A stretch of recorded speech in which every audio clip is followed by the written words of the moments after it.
Welcome to the Journey Success Stories podcast. I'm Jennifer Sheffel, your host, and today I am joined with Michael Betz. He is the president and CEO of the Proper Group. Welcome, Michael. Thanks, Jennifer. I'm so excited to have a great conversation with you this early morning. For those of you who are listening to this, it's 6 o'clock in the morning because you know what? That's what CEOs do. They wake up early and they do the business. Yes, we have to hit it. So today we are going to be talking about the Proper Group, Michael himself, and he does have a podcast too. So you guys will have to tap into that and really hear his stories and the cool people he's interviewing. So he's going to be talking about his journey to business ownership as he's the president and CEO, the challenges, best practices, and of course, just the ups and downs, just entrepreneurship. Like we said, it's 6 a.m. So if this is your first time on the channel, definitely subscribe and like because we want you to get notifications whenever a new show or conversation drops, just like this one. So, Michael, welcome to the show. I would love for you to give us a little bit of a background of who you are, where you like all the interesting things, your journey to get to the Proper Group, and of course, tell us about the Proper Group itself. Yeah, thanks, Jennifer, for having me again. My name's Michael Betz. I'm very much the proud president and CEO of the Proper Group. We are a organization, a collective, a group that's really trying to change the way people approach consultancy. People who are trying to change their approach on agencies. And we're really just trying to create a brand new model that really gives the best of both worlds, plus cherry picking a lot of other great methodologies and practices. A little bit about me. I'm the baby of six, the youngest brother, so I'm the loudest and the proudest because I had to be loud in order to eat. Um, I'm from a small town in Northwest Ohio. Literally grew up with 7,000 people, Dulphus, Ohio. It was a great town to be raised at. I am a gay man. I am a business owner. I am a former overachiever. I don't know if I'm a former, No, but you're still an I've overachiever. always been an overachiever. I am a former college multi-degree getter. I still did that. I am a former corporate ladder climber. I am a former basically yes man. And now I'm someone trying to create something different that allows other people who may have felt stuck, who may have felt like they were in a crossroads, who were sick and tired of, corporate bureaucracy, structure, um, and just felt like they could go on their own. I am a classically trained, 20 plus year former chief marketing officer, vice president since I was 27 years old, worked for some major brands, major companies, did all the schools, was the top achiever, student leader, student body president, fraternity starter. I moved to New Orleans in my 20s. My first company, which I'm so grateful for, Goodyear, I was in an executive management program. They brought me to New Orleans, and it took this small kid out of the country, although I left to go to university, and moved me to a bigger city with a different culture and basically made me need to basically survive on myself because I knew one person. And what that had allowed me is to realize that some people say your chosen family. I have a great family, so I choose my real family. But sometimes when they're not around, you do have to find additional family. So it gave me a really great opportunity and a great awareness of you are basically the people who surround you. And so that's really the big um big moment when I was kind of by myself and alone in Louisiana, where I know that your community can lift you up, and it doesn't have to be your family. It doesn't have to be your immediate community. It can be a group, it can be an organization, it can be a company. But again, you are who you are and who you surround yourself with. So that's kind of really my story from the get-go is I am really smart at certain things. Like I said, I've made the ranks of very high positions for very high companies, but I didn't do that alone. I did that with the people who I surrounded myself because I'm smart at one thing, but I'm not smart at everything. And I think it's really humbling when you can tell yourself that, there's enough room around the table and there's enough, pie for all of us to eat. So that's really helped me create my journey of success. And probably one of the biggest things that I've been told by my personal board of directors, by mentors, by friends is, you're going to get to your next level, not by just by being a connector, but basically giving people the room to help allow you to grow. So that's kind of my story in a nutshell. You can go to my LinkedIn and see all the career histories. I've done a lot of different industries. I've seen a lot of things. And the exciting thing is I turned 40 this year, so there's a lot more things I'm going to see and learn. And that's the exciting thing about this world is we're always learners, we're always students, and there's always more. So yeah, that's exciting. So a little bit about the proper group. So Yes. again, we are trying to change the ship, turn the ship. Basically, even though I said all those glorious things that I'm no longer a corporate ladder climber, I'm no longer a da da da da. Well, I got kind of pushed to be no longer a corporate ladder climber. I spent a lot of time, climbing that ladder. I took a calculated, what I thought at the time, risk to leave corporate America to become president of a company. Didn't work out, and I learned a lot. And I thought I was going to go home, which is corporate America. That's what raised me. And then when I decided to do that, a micro recession happened, and all in that same time, I I lost 5 C-suite jobs all within 1 week, the week of my birthday, and that's really what pushed me to move and go on my own. And really is the genesis of the proper group. And I can go more into the proper group, but I'm sure Sure. you have better transition questions if you'd like. You're doing fabulous. So, one of the best things, I love how you had mentioned that you surround yourself with people that you wholeheartedly believe are even smarter than you. So, Henry Ford is known for doing that just thing. And even when I was in corporate, I also would hire people intentionally that I felt were smarter than me because they do.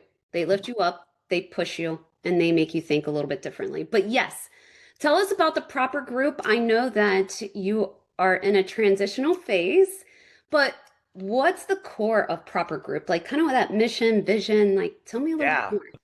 So our goal is really at the proper group is really to help small to medium businesses right now basically get to their next level of growth. Either they're being told by their board of directors or by private equity that they're not going to get their next level and they're not going to get acquired or they're not going to get to their next level of growth if they don't bring in a more sophisticated workforce. So initially when I left corporate America, I put it out into the ethos that, hey, this is September. I know I've done this.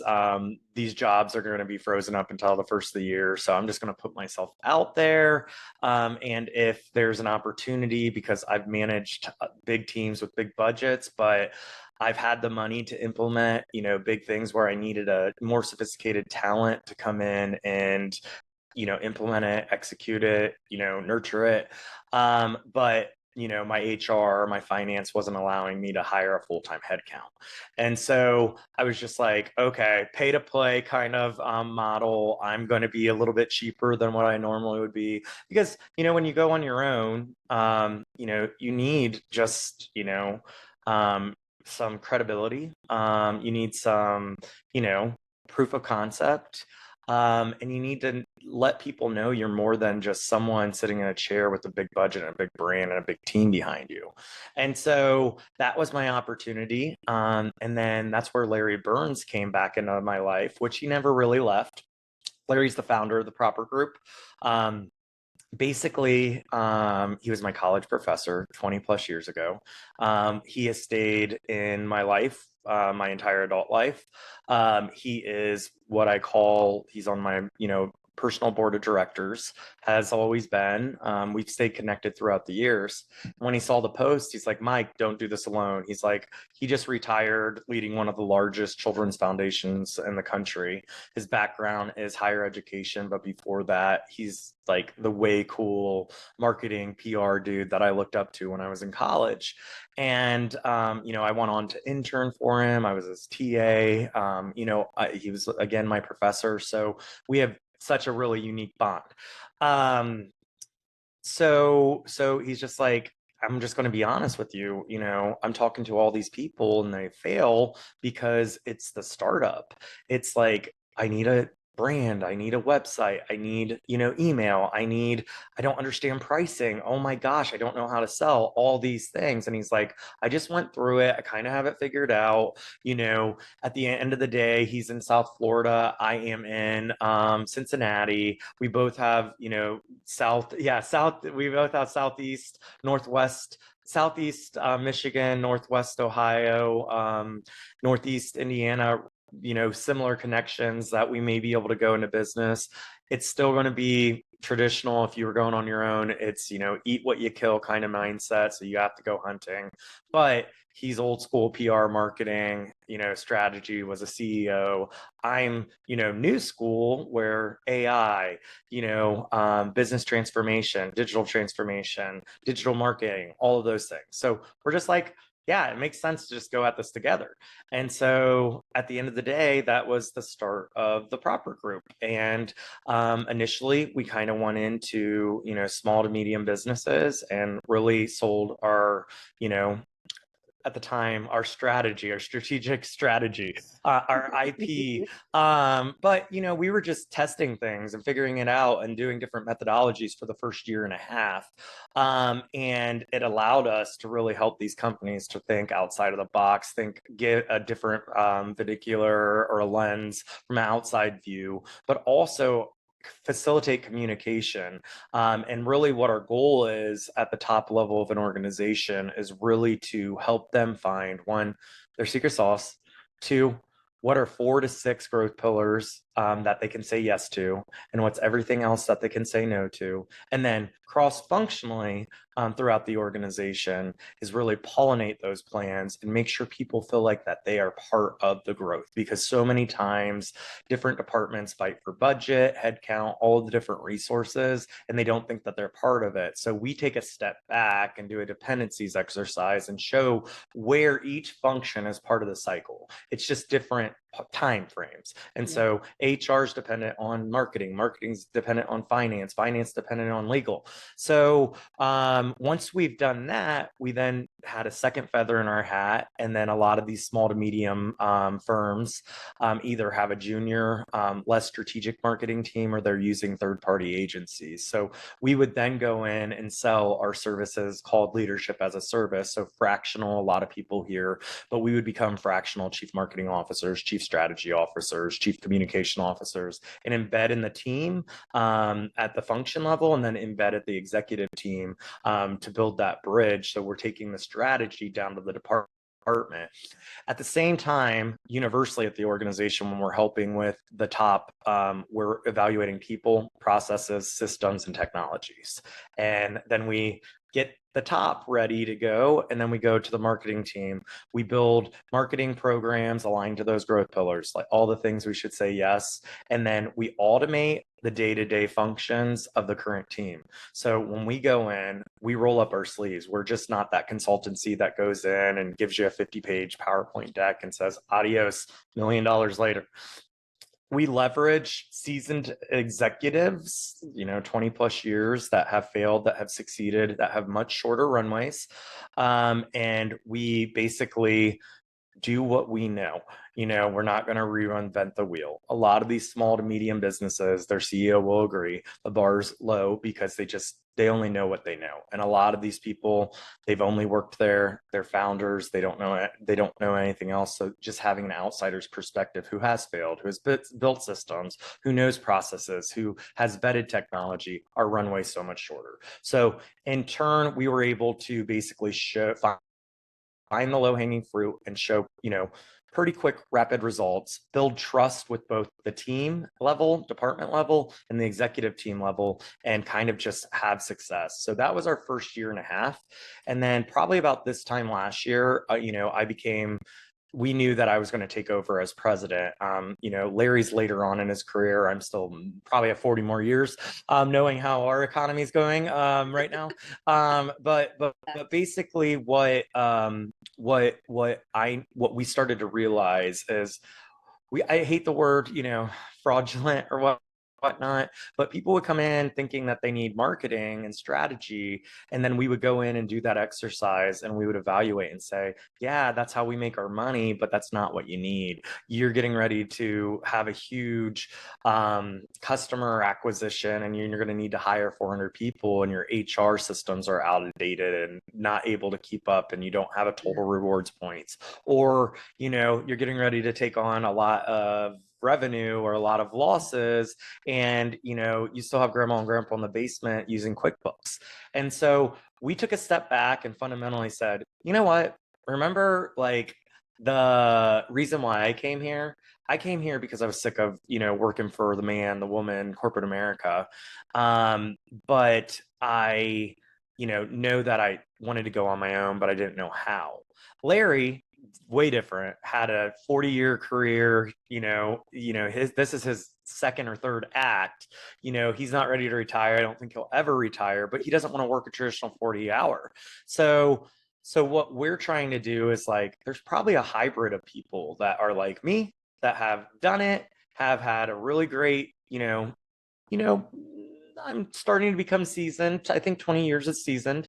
But there's also probably people in the middle too, who maybe either, got a golden parachute and doesn't need to work as much and wants to work for what they want to do and maybe want to work with multiple companies. Or there's probably people who have had, high level C-suite jobs, just feel stale. Like they're going in the office and just going through the motions and all of this things. Yeah. And so basically, long story short, we took a step back and said, hey, we created this amazing strategy. Now that we have an authentic IP strategic model that we use at the top, we can train that to any executive, any function, and basically bring them in and kind of be able to kind of plug and play that kind of model. So if it's not marketing, we should be recruiting a bench of seasoned C-suite executives who have worked in big companies, who have worked in startups, who have worked in nonprofits, who have failed, who have succeeded, who have vetted processes, who've vetted technology, who have created systems, who have a bench of people and know how to train,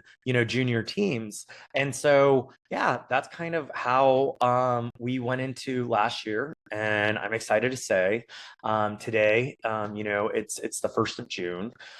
We took on our third partner, Richard, in September, and now we're close to 20 partners, and we'll probably be at 40 partners by the end of the summer. And it's all these amazing people who I just spouted off. And it's just such an amazing thing. And, it's kind of a pinch myself moment, because we're having people from Procter and Gamble, GE, General Motors, McCormick, Children's, Gannett, all of these big Fortune companies with the same kind of burnout folks that are coming saying, I want something different. And also, the world's changing and how people are hiring is changing. So, this whole fractional thing or this leadership as a service is a thing and it's not going anywhere. So, that's kind of what the proper group is and where we're going. And we're super excited and really determined. So I love how much you guys have grown. So first of all, a year and a half ago, how many employees were there? Two. Right. So Two, that's and then some a couple support people, right. but But two for the two most part, partners. it Yeah. was the two of you. Yeah. And today, as we sit, you're around 20 and Mhm. you're already projecting in 6 months, so year end, to be around 40. But what you guys have done is really this whole big center of influence because you have realized, yes, the core might be the marketing, and because you're a creative, which I love, but it's the marketing, the sales, and all those aspects. But as we think of a business at its core, you have all these other pieces to your point of HR, finance. I mean, yes, marketing's one of those, but also IT. So you have all the things, even Yeah. supply chain. And so coming from Fortune 500 background, you know that we have consultants come in, Bain, I mean, and they just give, or Porsche, and they give you this huge, wonderful report. They walk away and nobody knows how to do 100%. what they were doing. So tell me, 5 years from now, you've arrived, and so that would put you coming up on 45. But what does that look like? What does the company look like 5 years from now? Yeah, I think that's a very good point, and I'm really appreciative that you said that. So there's two things that I want to address real quick, and then I'll go to the Yeah. 5 year.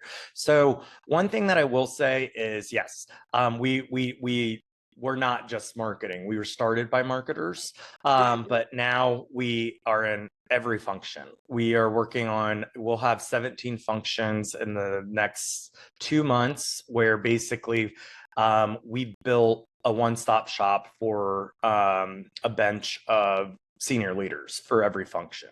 So our goal was everybody asked, what's your market? Where do you think you can grow? What's your because we're going after these small to medium businesses now because this is the point where we're at now. But we feel like we can grow now in any function, in any industry, in any geographic, in any market.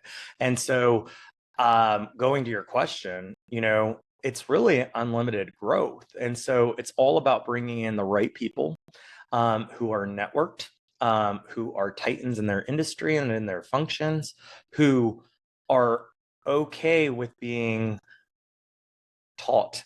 Because at the end of the day, a lot of these people are C-suite leaders, VPs, senior directors, and one, they haven't been on their own ever, so they don't know what their secret sauce is. Two, they don't even understand where to go from like a pricing standpoint. It's the scariest thing. What's your value? Right. What is their secret sauce?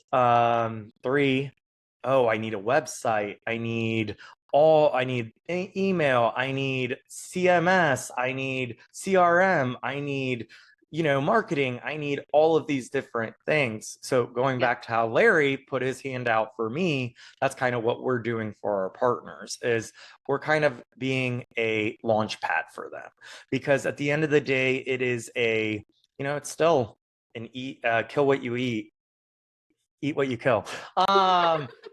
But at the end of the day, we're providing a much more elevated, amplified approach. What Larry did for me 3 years ago. It's like don't go at it on your own. Leverage this network and this collective.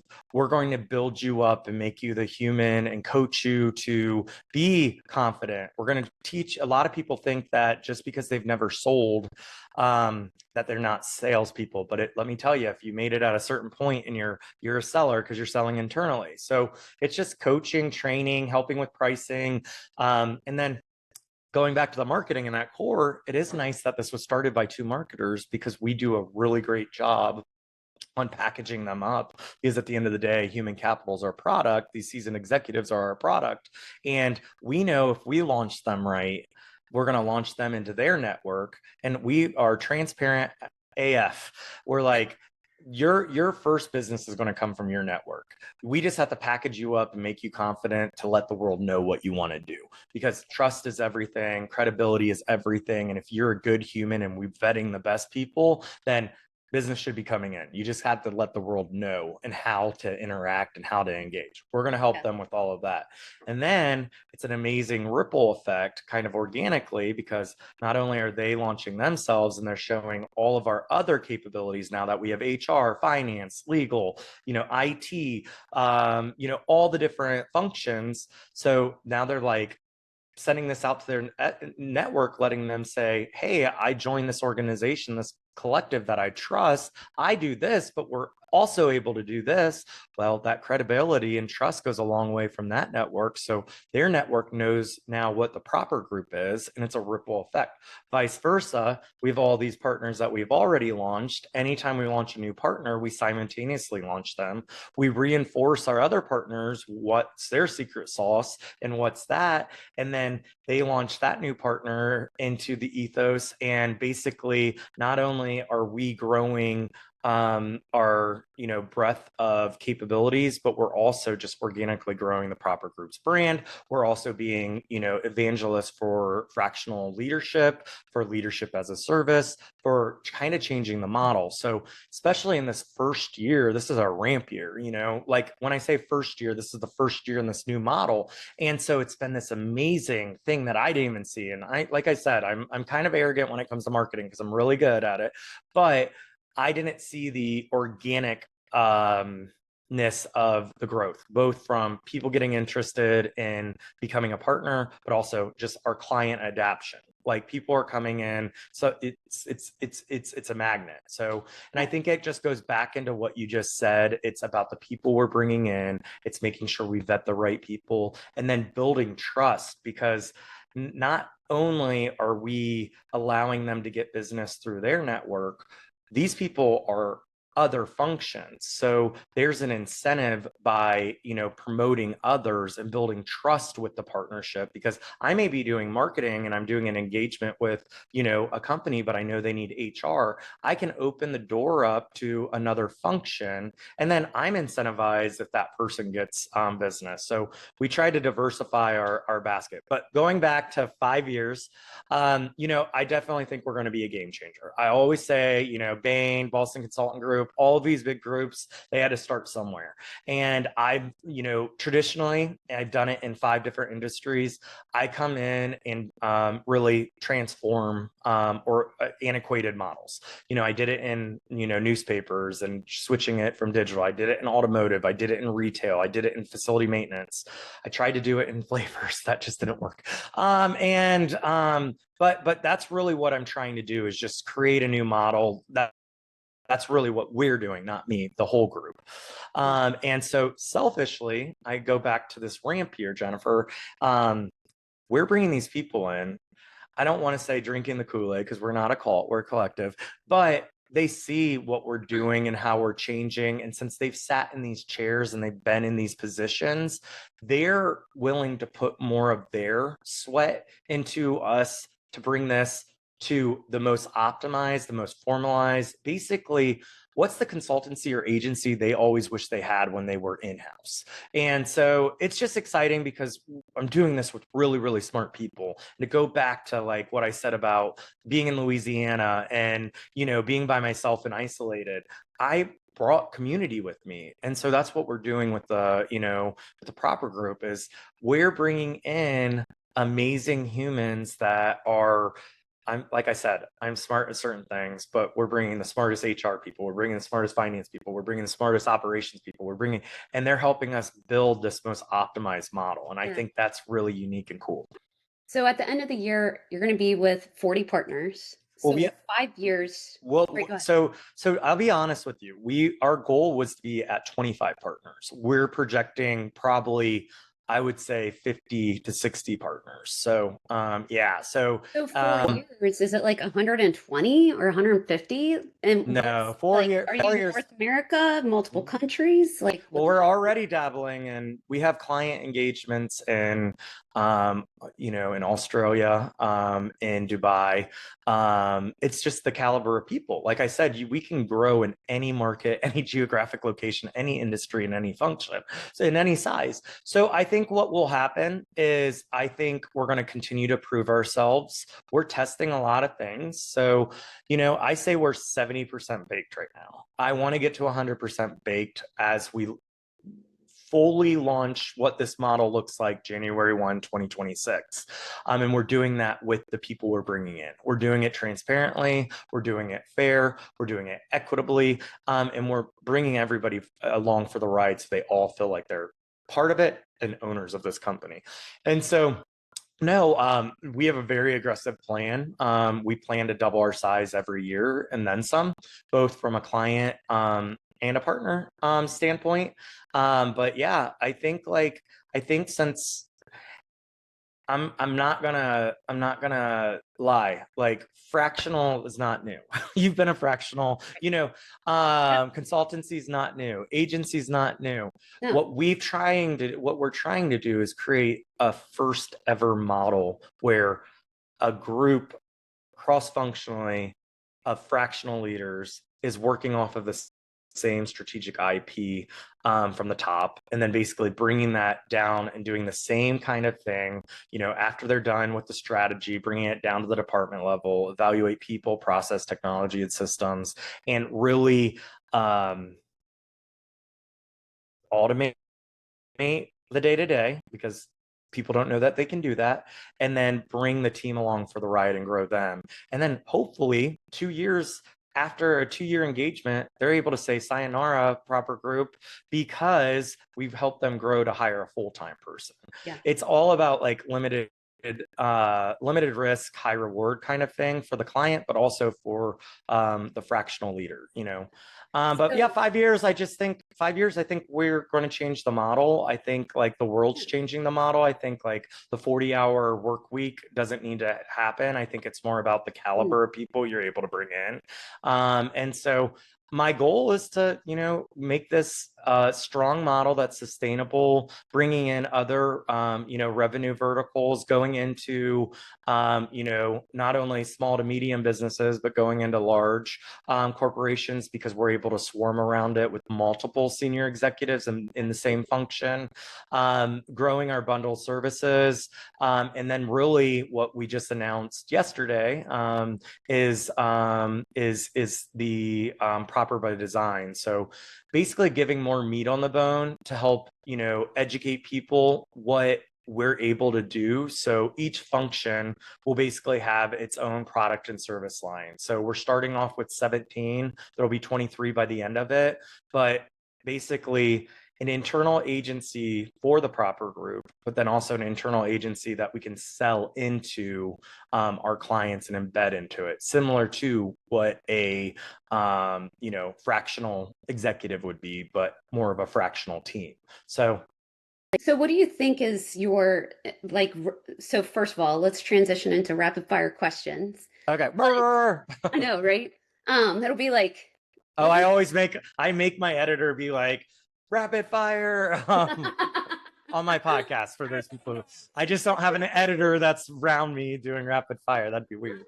I know I have red hair, but what do you think is your number one challenge in obtaining that 5-year goal of really that amount of growth? I think I think we are really hot right now, and we're bringing in a lot of people. So I want to make sure that just like what we practice, what we preach to our clients, we want to create a systemic and sustainable model and sustainable growth. So really staying true to our own IP when we're building this, so we don't burn out, and we're scaling with that. So I think the best thing is bringing in the best people. Like I said, kind of goes into that. And it's not just the fractional leaders who are going to be helping our clients, it's the fractional leaders that are going to help me and the team build this company into the most optimal model, and really kind of evaluating and making sure that everybody feels like this is part of theirs. And then I think, just making sure that we're bringing in the right caliber of people who are comfortable selling, because at the end of the day, this is a business, it's fun to work with me, but like you have to be able to sell. And so we selling can be taught, and we have the skills and capability, technology and training to do that. It's just the our folks just need to be comfortable with, doing it. And like the crazy thing is, this because I see you do this, because you're very good at business development in regards of just putting yourself out there.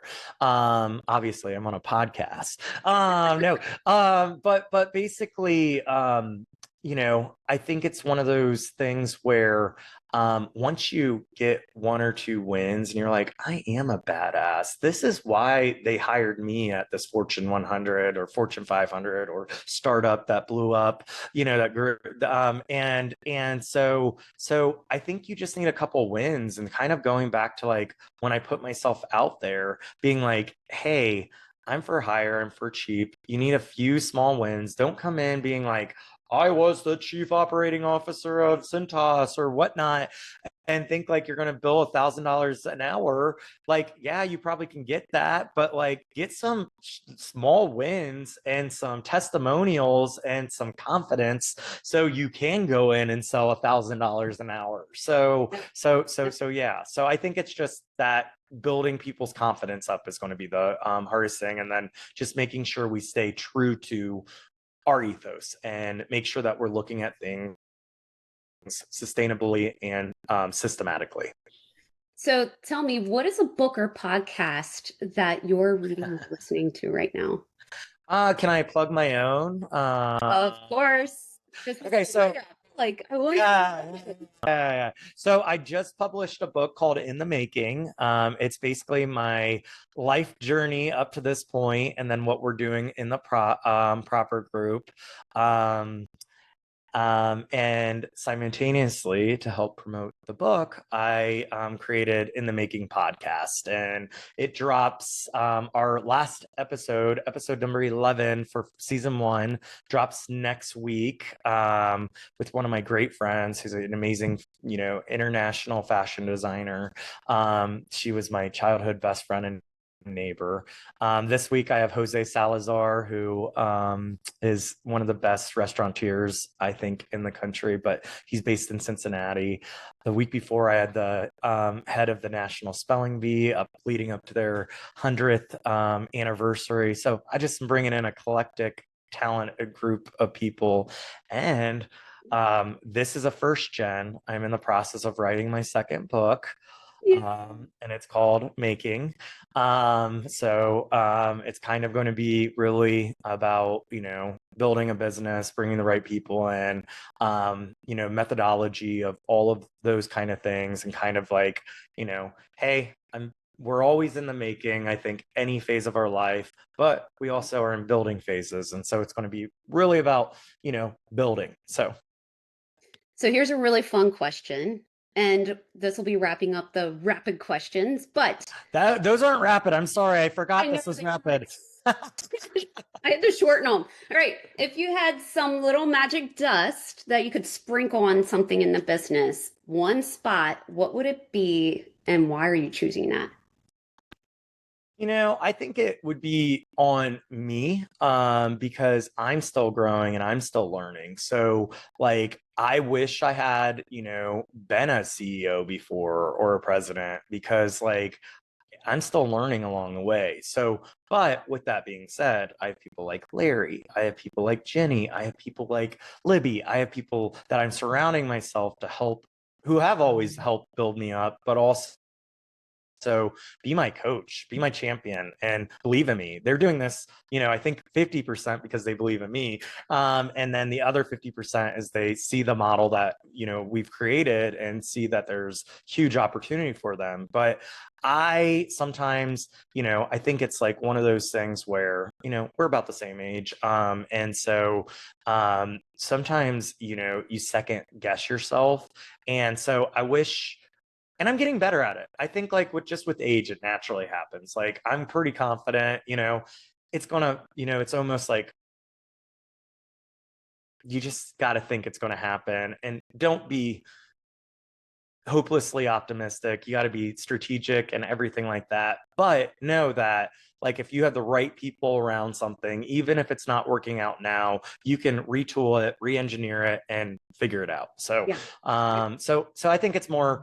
I wish I had a little bit more. Maybe a one title of a CEO before that, but it's also really cool. I'm 40 years old and I'm building this awesome company, and not a lot of people can say that. And I'm doing it with some of my best friends and some of the smartest people out there. So Absolutely. And you do have a rock star group, and I absolutely love them. But there's a lot of love in that group, and they are more than willing to call you out, which is what oh, really is push 100%. to shove.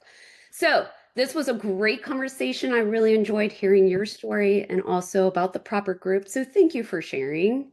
Thanks for having me. Of course. So I encourage all of you who are watching the show, come back, watch it again.